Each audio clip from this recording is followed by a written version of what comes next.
எங்கேயோ ஊருக்கு போறேன்னு சொல்லிட்டு என்ன இவன் வீட்டு வாசல்ல வந்து நிக்கிற? இல்லப்பா, இந்த ஆள் அன்னைக்கு எதுக்கோ சரிப்பட்டு வரமாட்டேன்னு என்ன போட்டு அடிச்சான். எனக்கு மனசு உளைச்சலாவே இருந்துச்சு. சரி ஊருக்கு போறதுக்கு இந்த ஆள்கிட்ட கேட்டு போலான்னு வந்தா சொல்லவே மாட்டேங்கிறா பாட்டாளு. ஏ முனியாண்டி, என்னடா ஓனாண்டி? என் பையன் எல்லா விஷயத்துக்கும் சரிப்பட்டு வருவான். என்னடா அது விஷயம்? ஏ ஓனாண்டி, ஓ மகன் அந்த விஷயத்துக்கு சரிப்பட்டு வரமாட்டான்டா. இல்ல, என் மகன் எல்லா விஷயத்துக்கும் சரிப்பட்டு வருவான். அறிவு கேட்ட ஓனாண்டி.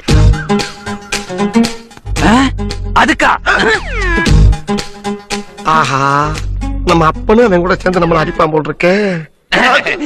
என் மாவன் அதுக்கெல்லாம் சரிப்பட்டு வர மாட்டான். பெத்த அப்பனே சொல்லிட்டான். டவுட் கிளியர் ஆயிடுச்சுல, கிளம்புடா. யோ, எப்படியா டவுட் கிளியர் ஆகும்? சொன்னா தானே டவுட் கிளியர் ஆகும். எதுக்கு சரிப்பட்டு வர மாட்டேன் சொல்லுங்க தயவு பண்ணி. அப்பா சொல்லுப்பா, எதுக்காப்பா? அதெல்லாம் சொல்ல முடியாதுடா. சொன்னா இந்த ஊர் ஒத்துக்காது. ஐயோ பெத்த அப்ப நீயே சொல்லல, நெஞ்சு வெடிச்சிருப்பா. எதுக்கு சரிப்பட்டு வர மாட்டேன்? ஒப்பன் தான் சொல்றான்ல, நீ அந்த விஷயத்துக்கு சரிப்பட்டு வர மாட்டான்னு. அப்புறம் என்ன ஆட்டிக்கிட்டு இருக்க? போடா. யோ, கையெடுத்து குப்புறியா? தயவு பண்ணி சொல்லுங்க, என்னால முடியலையா? சொல்லுங்க. டேய், ஒரு பெரிய மனுஷன் சொல்லிட்டு இருக்கல, நீ அதுக்கு சரிப்பட்டு வர மாட்டேன், சரிப்பட்டு வர மாட்டேன். அப்புறம் ஏன்டா